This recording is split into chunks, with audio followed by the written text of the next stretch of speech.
Дай да прескочим до него. Аз му хода на крака. Той ще ме търси примитив, ама с примитив. Не се ли признава при самоотбрана? Бе, това не ти Америка, самоотбрана. Ще лежи като поп. Ало! За 22:31:40. Говедо! Обади се веднага. Как е ти? Вземи си от фазана. Мане, не мога го гледам. Да му дадеш камион в ръцете. Да не му искаш една стотинка. Да му плащаш глобите. И да не оценява какво прави за него. Кажи ми, това не е ли идиот? Може да го е предизвикал. Той ачо циганин, нали, може да е мръсник. Бате Маринчо ме предупреди, бил нещо сбъркан сексуално. Сбъркан. Ром педрас. Глупости. Бате Маринчо каза. Сигурно е бил пиян. Кръвна права взели ли съм? Иди го питай! Защо ми крещиш? Като ми е брат, няма да тръгна подиря му да му казвам какво да прави. Да си бие главата, не е малолетен. Не, той не е Фред. Не съм ти казал, понеже ме е гнус, като си го представя. Къса главата на фазана и пие като... Ей, тъй я изцеди и я изпи на екс. Кажи ми, това къде го видял? Кой го е учил, а? Не намеквай за баща ми, знам за кого намекваш. Не намеквам за баща ти. Като е бил в Държавна сигурност, да не са пиели кръв на екс. Казах, не съм споменал баща ти. Почти го спомена. Казах, че е лошо възпитан. Че всички идиотщини, които идват до главата, са от лошо възпитание.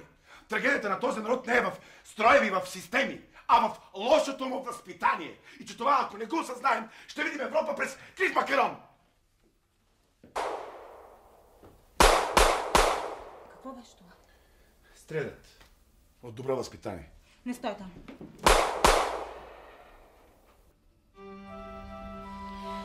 Да пробваме и това чудо.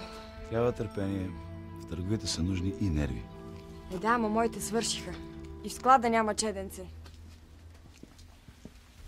Не се прави на разсеян. На какво се прави? Набутаме в тая дупка и ме забрави. Ай, с тия приказки. Забрави ме. Преластена и изоставена. 1 милион пъти сме говорили по този въпрос. Какво сме говорили? Че е нужно търпение, моето момиче. Да, ама прекалено дълго продължава това първоначално натрупване. Съвсем ще ме затрупа. Ами извади от някъде 200 милиона и край на проблема. Да ги извадя. Само, че съм забравила в кое чекмедже съм ги пъхнала. Видя ли? Така че няма защо да се караме. Караме ли се? Почти като семейство. Извинявай, миличко. С теб не искам да се карам никога. Никога. Nevermore. Какъв косъм.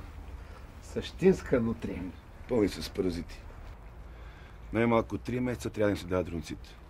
Това са излишни средства. Като продадем чистокръвните, ще постъпят средства. Становев, ти ми създаваш комплекс за малоценност. Къде виждаш чистокръвни в тази бутица помяри? Спокойно, Диамандиев. Ще повикаме експерт. Той ще каже кой какъв е. Не си учил за кучушки доктор, нали? Бе, аз за доктор не съм учил, но все още съм учил. А не само партийна школа.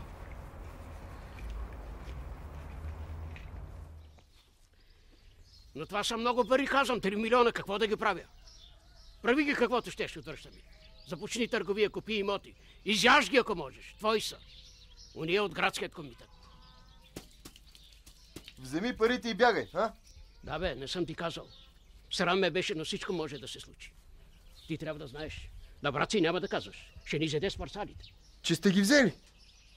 Че не ги взехме. Върнах се вкъщи, разправим на майка ти, Бог да я прости. Това също ускори края й. Щехме да откачим тая нощ. Кошмарна нощ. Какво да правим? Мятаме се като вода в мрак. Да ги вземем, да ги откажем. Много пари. Кога ще ги връщаме? Кой ще ги връща? Отивам на чешмата, подлагам глава. С часове стоя под стълдата. До заранта. На заранта решавам решително. Не, отказвам ги. Отказвам ги, Вело. Откажи ги, не са за нас. Тичам до градския. Отварям вратата. Не. И тряс. Затварям. Излизам на стъпалата. Изведнъж ми олеква. Сякаш скала пада от раменете ми. Усещам, че ми растат криле. Ще полета. Ще се възнеса нагоре. Как не ми се пукна аортата? И до сега се питам. Това ще го запишем. Сега ще го кажеш още веднъж. В никакъв случай. Само между нас да си остане. Защо? Да не излагаме партията. Ти какво си виновен? Предлагали са, ти ги не си ги взел. Не знам, но не бива. Не бива. Един Диамандиев не бива така да пазим името. Ще имате деца, ще пораснат. Какво ще кажат един ден? Глупак ще кажете. Бъди сигурен. Не съм съгласен. Амалинка, аяш. Ти защо не се обаждаш, брат ми? За какво ти дадохме този пейджър? Как да оставя стоката? А като те окафезят? Какво стана с мангала? Жив е, нали? Ама една шепа са чми му извадили. Такова нещо не мре, знам си аз. Ще му мине като на абориген. Не бъди толкова самоуверен. Айде. Имате ли яйца? Абе, тори малко. А, чакай, сега.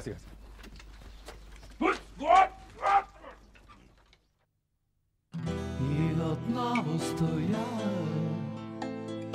на брега на реката и загледал водата, замислен мълча. Тишина и мъгла бавно скапва душата, младостта отминава, както всяка мечта. И макар че от кал сме направени Господи, аз не искам в кал да прекарам живот.